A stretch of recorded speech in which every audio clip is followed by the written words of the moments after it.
Welcome to the Infowars Nightly News. I'm David Knight. It's Wednesday, February the 13th, 2013. Now, tonight's top story is the Waco-style conclusion to the Chris Dorner manhunt. If you watched the nightly news last night, you saw Alex Jones talking live as it was happening, as the cabin was burning, and talking about how 2 hours earlier, before it had even started, he had predicted that this exact thing was going to happen. Now, how did he know that? Well, he predicted what was going to happen when they cut the CNN live feed, because that's exactly what they did in Waco. When they didn't want people to see what they were about to do, they cut the live feed, because CNN and the mainstream media essentially helps the police to cover up what they don't want people to be seen. And this is exactly what they did at Waco, which, by the way, is coming up for its 20th anniversary, April the 19th. Now, it got more interesting because as the day progressed, this morning we had some audio recordings of police scanners talking about how they were going to burn the place down. Now, we reported it. Infowars reported on their website. Alex talked about it on the radio program. Drudge linked to it. It was going around the internet, but the mainstream media still was not talking about it. But listen to the actual transcripts from this article by Paul Joseph Watson. All right, we're going to go ahead with the plan with the burners, says one officer. Copy, replies another. Like we talked about, the first officer responds. The burners are deployed and we have fire, says another officer moments later. In separate clip carried by a local news channel, police are heard to say, effing burn this MFer and burn that effing house down. And in a CBS LA broadcast, they said, get the gas and burn it down. Now, as this was happening, like I said, the mainstream media was simply talking about the fact that the cabin was surrounded. And then a fire started. There was no discussion as to what might have started the fire. There certainly wasn't any fingers pointed at the police for perhaps doing it deliberately. None of that was being talked about. As a matter of fact, it got even worse as the police scanner audio started circulating and getting wider and wider coverage. In the afternoon, CNN had a commentator on, and they talked about the tape without actually playing the quotes, because the quotes are pretty explicit. And it was dismissed as being bravado. Well, it wasn't, actually. A lot of things have changed since Waco as far as the media is concerned. We now have an alternative media that helps to get the truth out.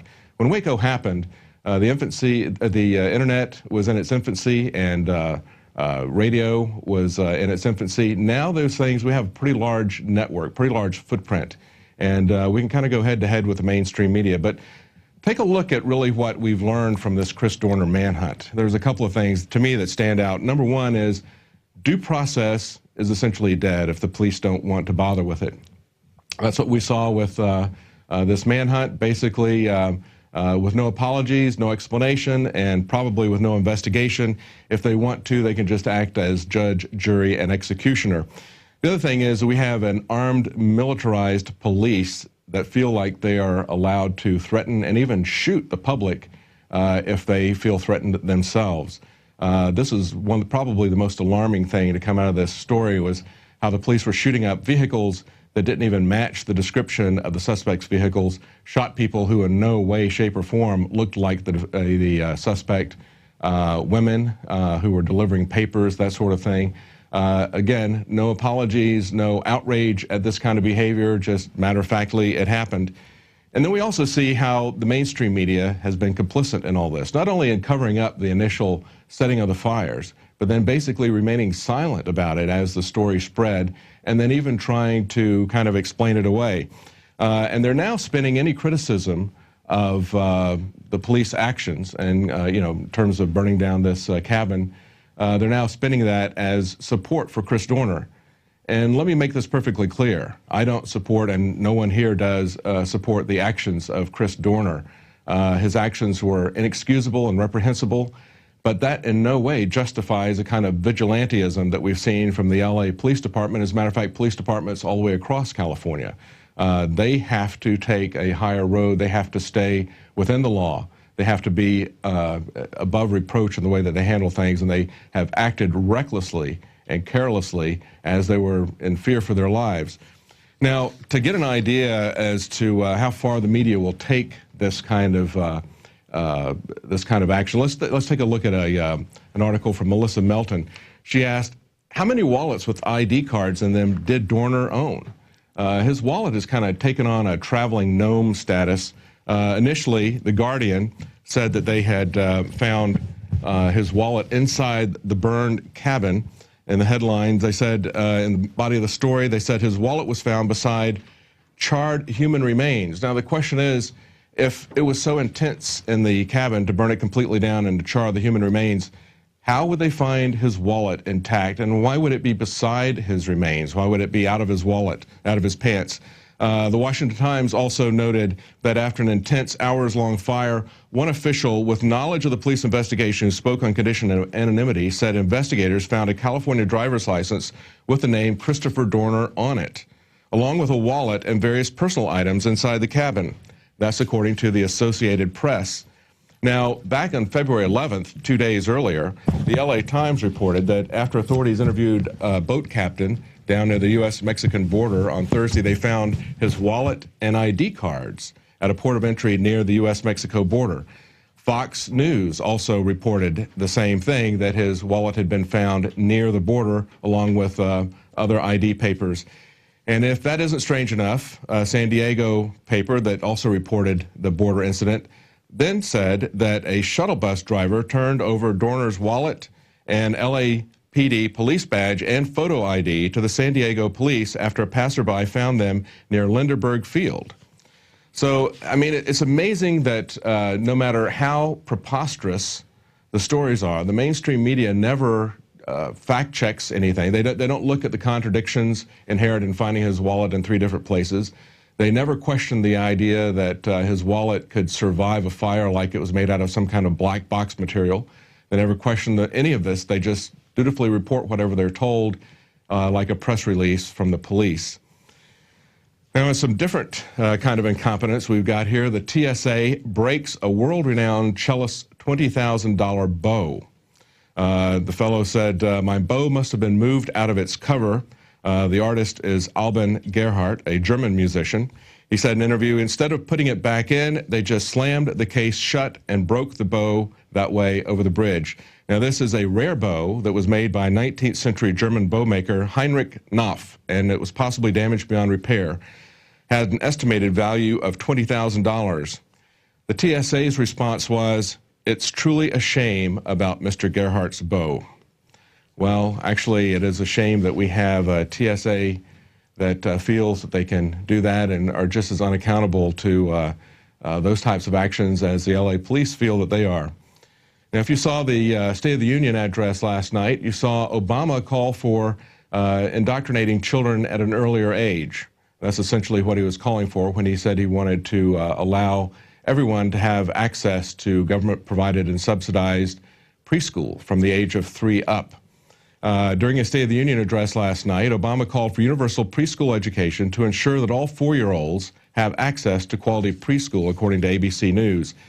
Now, Michael Tennant wrote, the objective is clearly to get as many children into the clutches of the state educational system as early as possible. Even though the government admits that Head Start is a dismal failure with only a few exceptions, teacher and classroom characteristics did not differ significantly between children in the Head Start group and those in the control group. And this is in a study in 2010. And I would finish with a quote from the article here. Karen DeCoster says, the confinement of children on the part of authoritarian figures who demand mandatory attendance illustrates how the federal public school system has become a security garrison with satellite detainment facilities. Moreover, yanking children from their parents and assimilating them into dumbed-down, draconian learning pools based on age, collectivizing their learning experience in a quasi-prison environment has not worked, and it will never be ideal for the vast majority of the children. Well, that has always, though, been the purpose of government schools. And we have an interview later on in this news report with someone who talks about what's happening here in the state of Texas with some new curriculum experiments. It has always been the purpose of government to get children as early as possible to separate them from their families and from their families' values. We saw it happen with Indians and the reservation system. They took them away from their parents and sent them away to be schooled in Western schools across the country. We've seen it in the writings of the people who founded the educational system in America, John Dewey and horseman, and we've also seen it as early as Plato's Republic, and we'll talk about all that in our interview coming up. Well, our quote for the night is from James Madison, one of the founders of our country, and he recognized, as most of the other founders did, the importance of history and the human nature. And he says, the means of defense against foreign danger historically have become the instruments of tyranny at home. And we're seeing that happen in our time because we have been kind of, had a kind of amnesia about what has happened in the past, as well as a real sheepish-like ignorance of human nature. So now what we're seeing is the same types of tactics and militarization and population control that we have used in other countries in wars where we have invaded other countries. We're now seeing that brought home.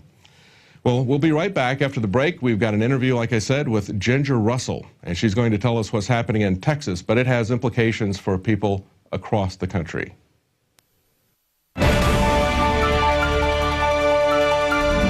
ProPure is introducing Pro One.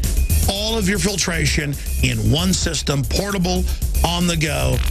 This is the Pro One by ProPure. You wanted it, you got it. No more do you have 2 or 3 filters to just reduce sodium fluoride.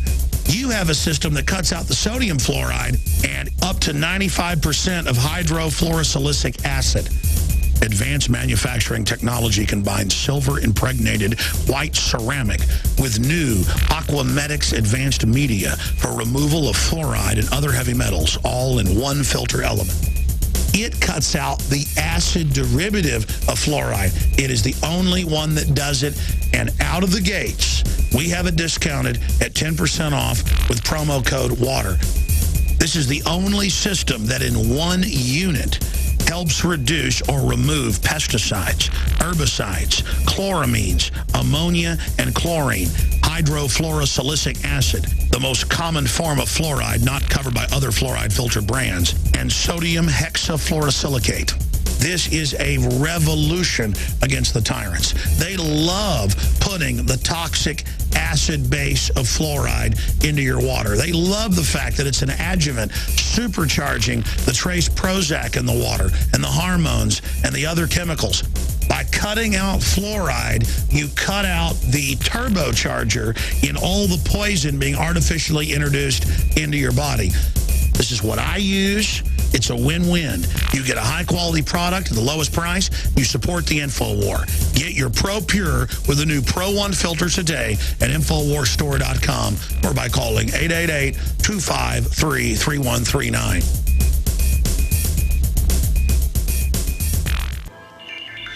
Alex Jones here with a message that could revolutionize health in this country. Going back about 1.5 years ago, I began to learn about the incredible health effects of longevity products. Aaron Dykes lost 92 pounds. We're going to show you some before and afters. Aaron, break down what happened, your story. I've worked really hard with diet and exercise to try to lose weight, but I just didn't get the results. It just didn't happen. Then I saw what you were doing with InfoWarsTeam.com. I wasn't even trying to lose weight, but I got it because I wanted to feel better energy. I wanted that nutrition. Didn't even understand how that could kickstart my own weight loss goals, but the products did that for me. I found myself suddenly losing weight, more energetic, wanting to exercise, wanting to eat the right foods. And they don't even advertise it as weight loss. I want to challenge our radio listeners to go to InfoWarsTeam.com. Sign up as a distributor and get wholesale pricing discounts at InfoWarsTeam.com.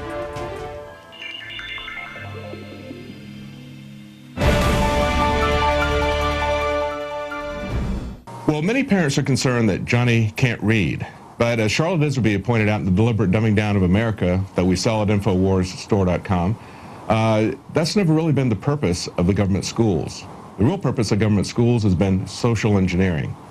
Now, we have something here in Texas called C-Scope, and we've got someone who knows all about it, has been following this and exposing it. Her name is Ginger Russell.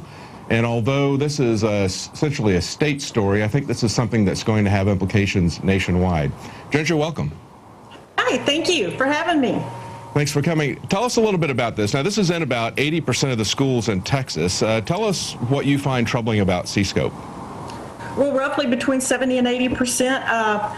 What initiated me of the controversy was my mother's a science author. She's written over 50+ books, and she retired, and she was trying to tutor some children in a local school district in Marlin Independent School District in Texas.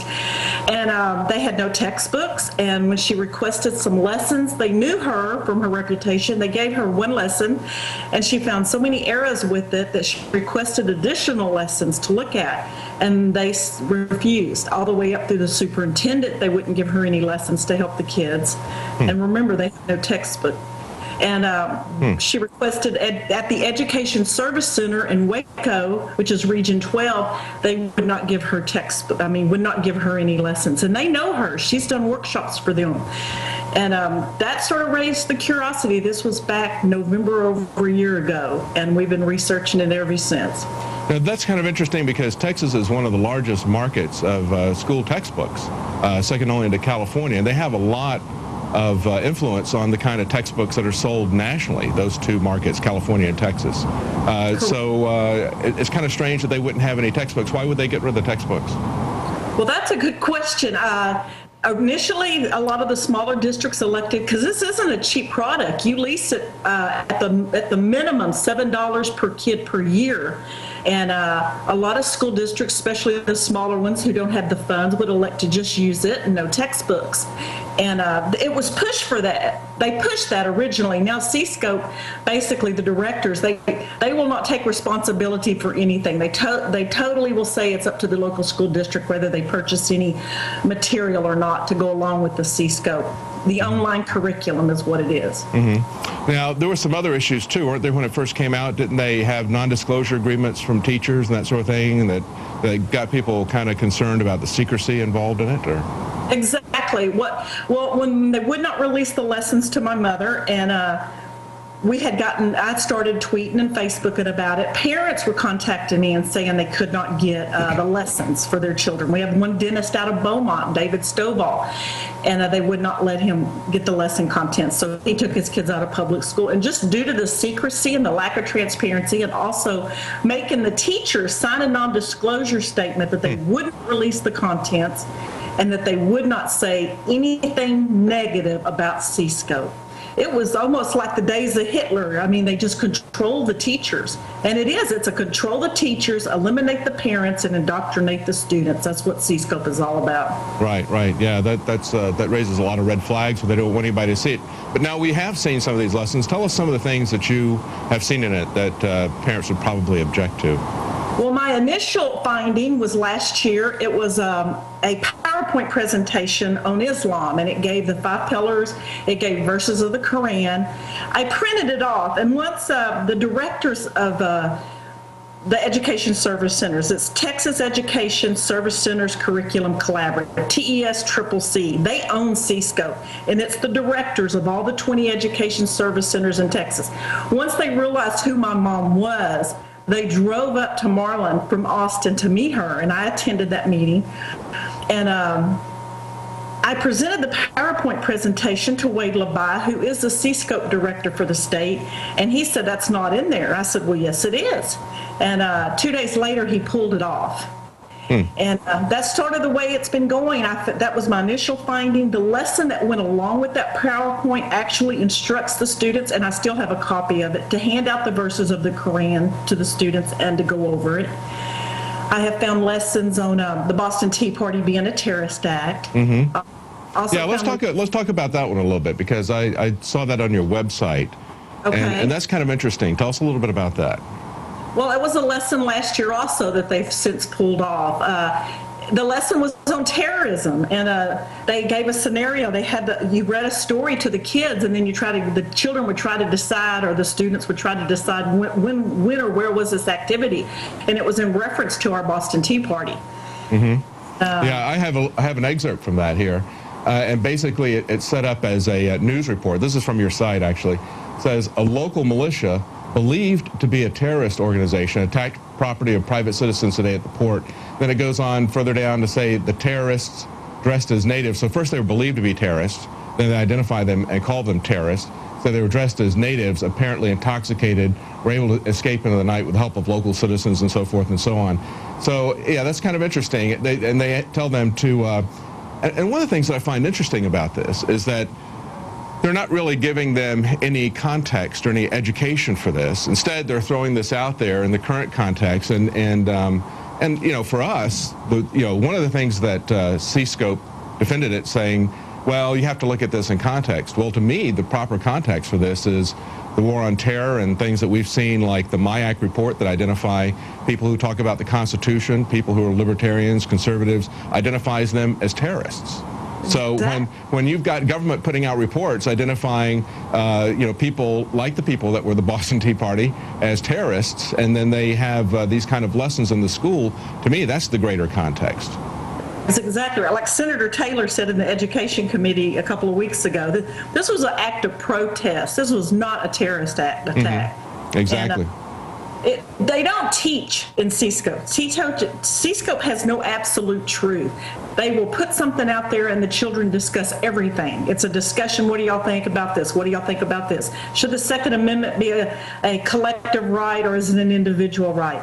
There's no teaching. It's just right. Well, getting back to context again, how are children supposed to make these kinds of decisions when they don't have any factual information or any context in which to put that? But it's even worse than that, because like you said, there's this kind of moral relativism. It's a postmodernism. Basically, they're trying to separate the children from the notion that there is any absolute truth, and they're trying to separate the children from facts. And then that just makes the children, as they grow older, makes them malleable. When I'm looking at this report, the last thing at the bottom of this Paul Revere thing, the final activity is to create a class definition for terrorists. So it's totally subjective. There's nothing objective here at all. It reminds me, are you familiar with the Agenda 21 and the Delphi technique that they use in these sustainable development meetings?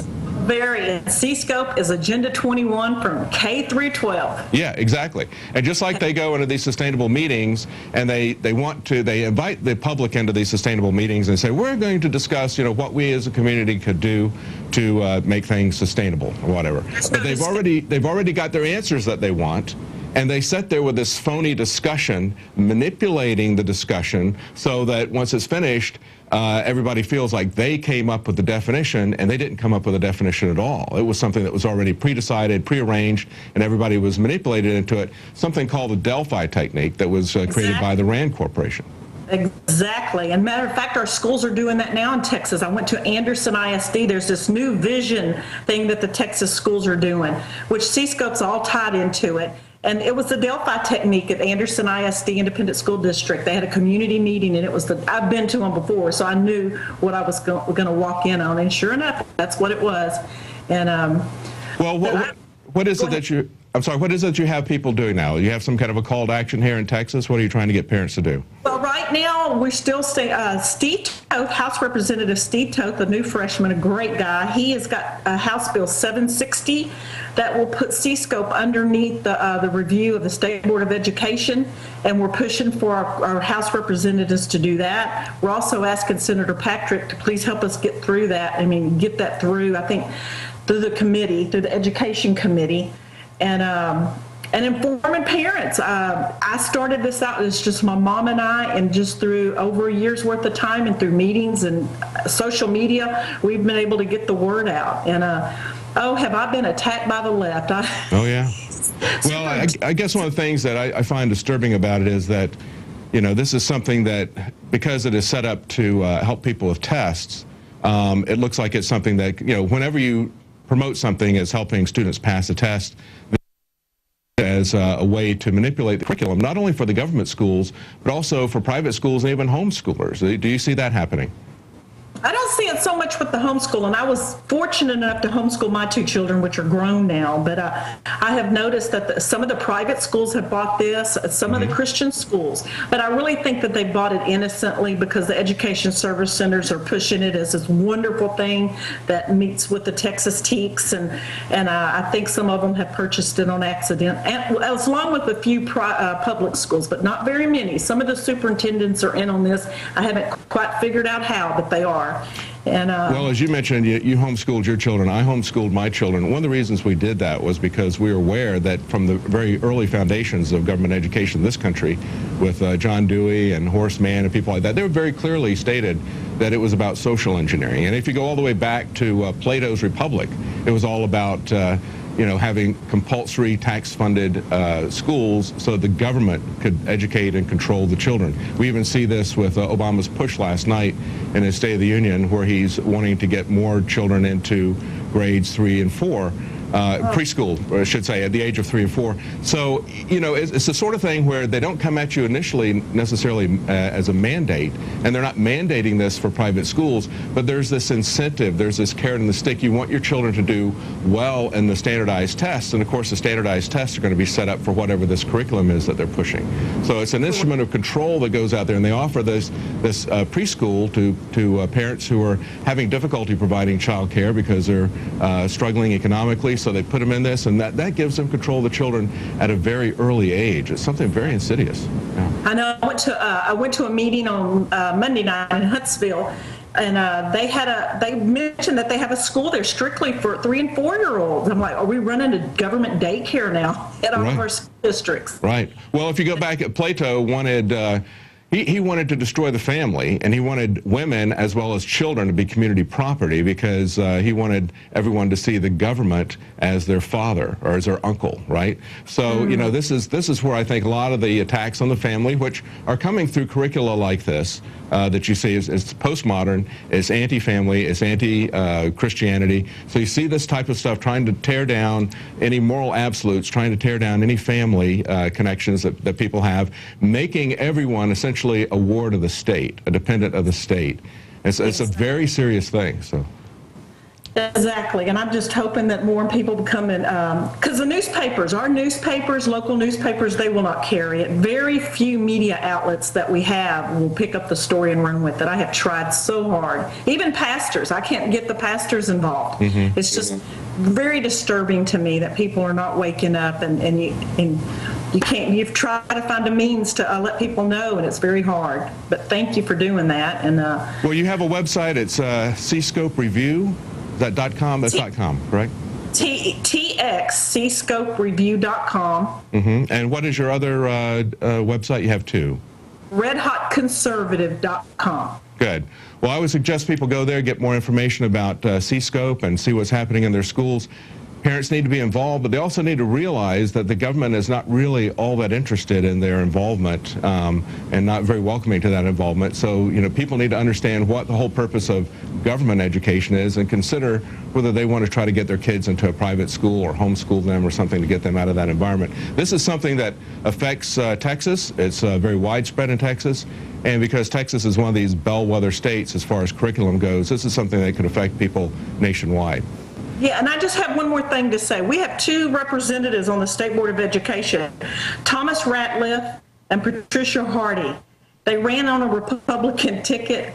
They are totally for C-Scope in this Marxist curriculum.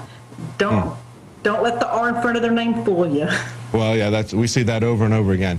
So well, thank you for staying on this and for educating people. And again, if anybody wants to get some more information about that, that's TXCScope Review, the correct .com. Right. Thank you very much, Ginger. Thank you. Have a day. Blessed day. You too. Bye-bye. Well, as I said at the beginning, we do have a book from Charlotte Iserby, an insider with the Department of Education, The Deliberate Dumbing Down of America. If you want to know more about this topic, she explores it in a great deal of depth. And you can also pair that with an excellent documentary about schools called Indoctrination. So you get that 2-pack. It's something, if you have children in school or you care about the state of this country, you owe it to yourself and to others to know what's going on with government schools. It's not about education, it's about indoctrination.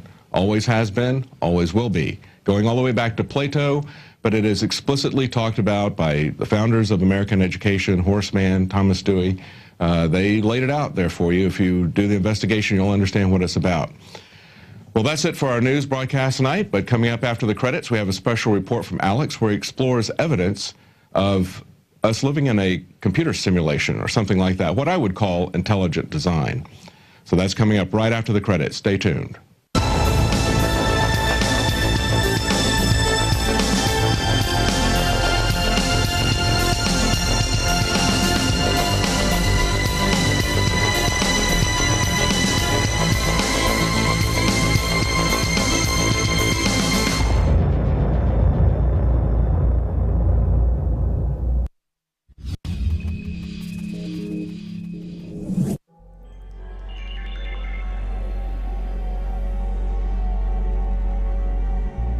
The mysteries of the universe, the age-old questions.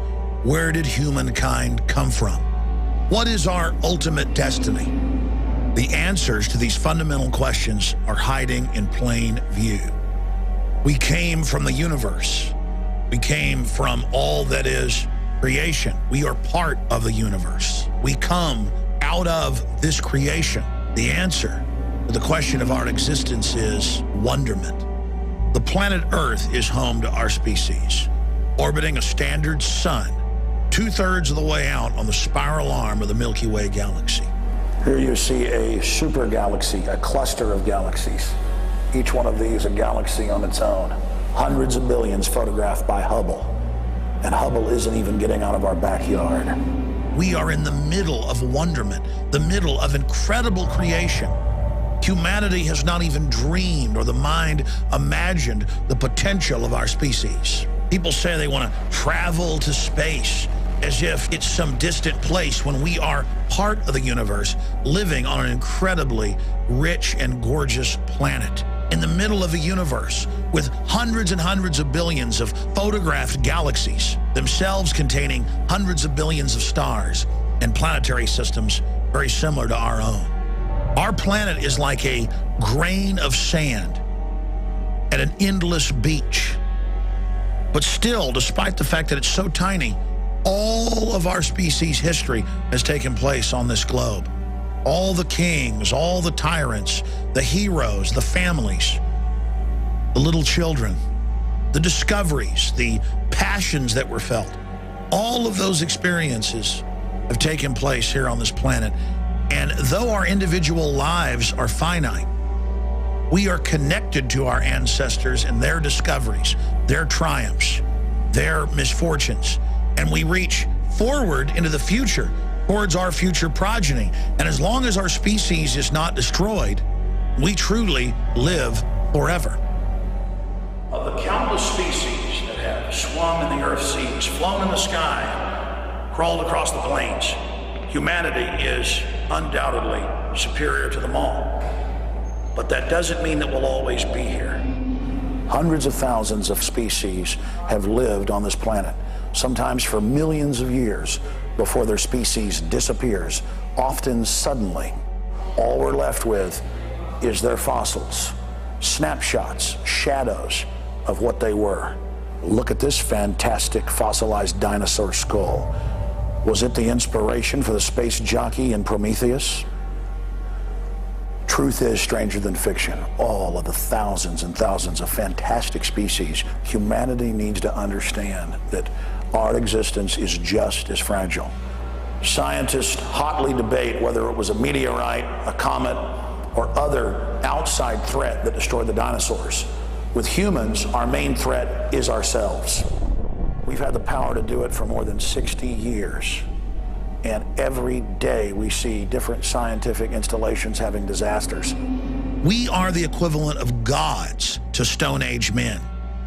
And we can't afford to make the mistakes they made because we will destroy ourselves with the technologies that we have developed. So far in our history, technology has been neutral. It is a promising tool that could allow us to grasp an infinite future. But at this time, the entire development of these systems is in the hands of the globalists, super predators who have a lustful disdain and hate for humanity. Globalist social engineers openly talk about the population of the planet like we're little animals in petri dishes to be manipulated, to be controlled, to be tested upon. Foster children and U.S. military personnel have had chemicals, biologicals, and radiologicals tested on them for more than 60 years because the elite believe that they're nothing but unconscious animals. I'm asking humanity to realize that a very small group of inbred, unhappy, twisted, and wicked people have seized control of human development and are attempting to establish a total control system of technocratic surveillance and dehumanization. It is now that we must begin to struggle against their bureaucracy, fighting their 1984 system with liberty and freedom and enlightenment and truth until the levers of technological development are leveraged from the hands of the globalist, humanity has a very dark future. The real threats facing humanity are not the fake environmental threats that Al Gore and the UN bring you. They are unchecked cross-species genetic engineering. Tens of thousands of biotech companies, universities, and governments randomly splicing viruses, bacteria from plants and animals, and then injecting them into other animals.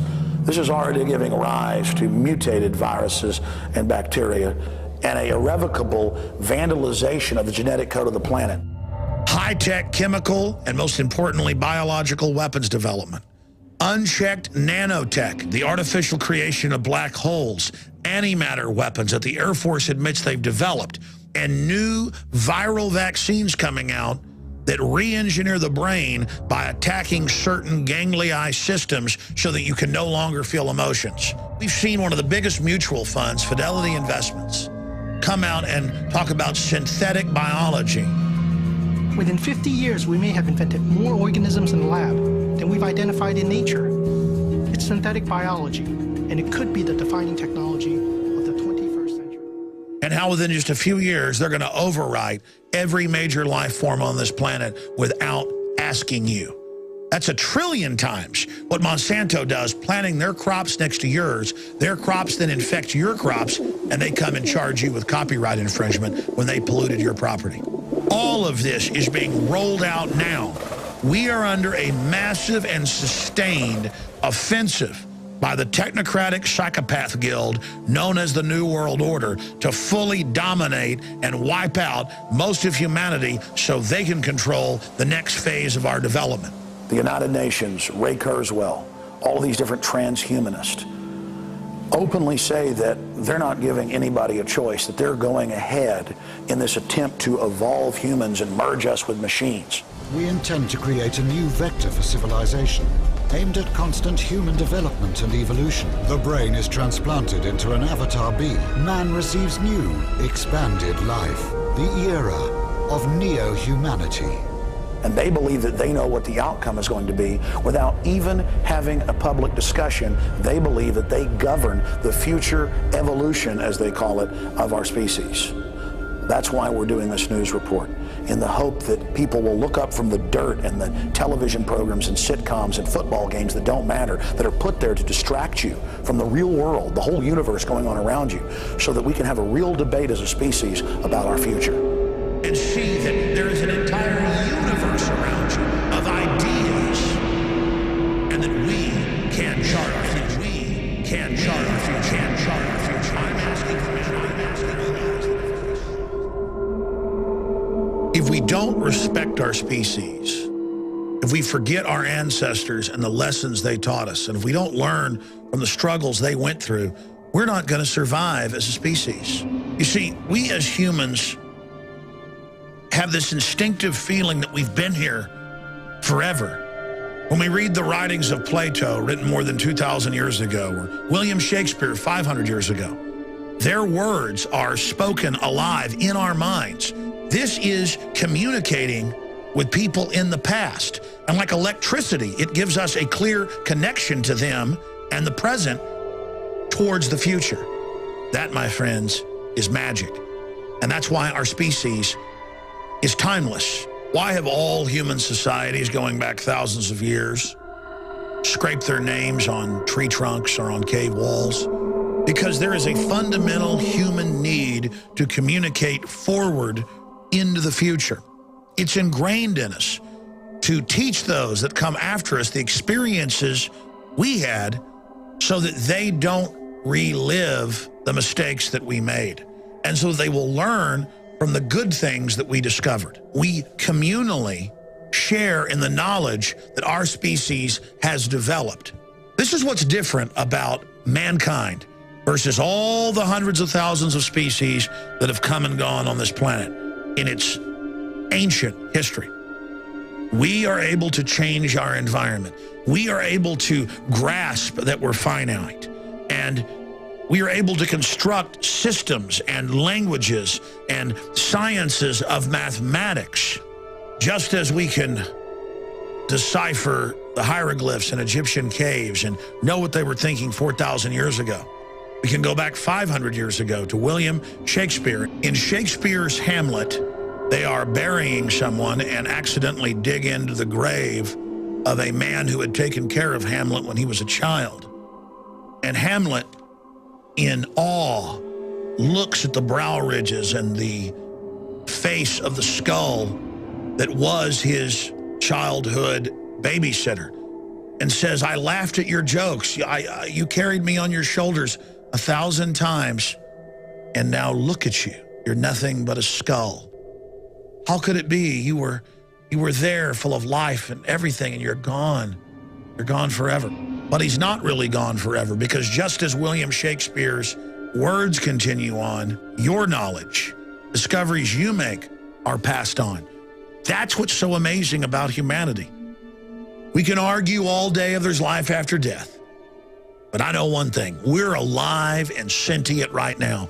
And ideas that we develop, art that we create, lives on forever. And even if you don't believe in God, look at the beauty and the majesty of the universe. The universe doesn't make junk. And so don't ever think you're garbage. Don't ever let the system make you feel insecure and hollow inside, hoping that you never advance in your hierarchy of needs. They want to keep you stunted while they live and we sleep. While they are conscious, while we are in a dream state. The planet's social engineers openly talk about us as animals, and they see the society they've constructed as an artificial habitat meant to keep us from ever discovering the wider, real world. It's time to really get outside the box. It's time to realize the wonder that's all around you. If we go back to the Greek philosopher more than 2,000 years ago, Plato, he wrote an allegory or an analogy of people chained inside a cave. Their only reality is images dancing on a wall, a puppet show in front of a fire. And one of them is able to break out and go up to the surface and sees deer and the sun and the moon and the whole world and tries to come back and warn people. And they say, hey, shut up. We've got a lot invested in this mirage. We want the mirage, not the real thing out there. It is our job to try to break people out of this matrix and to see how incredible and magical this universe and this world is. And to realize that we have value. We're special. What do we see through the controlled corporate media? That humanity's a disease, that the world would be better off without us. Too many kids are what's making the planet worse. Human beings are a disease, a cancer of this planet. It looks like you've got a case of the humans.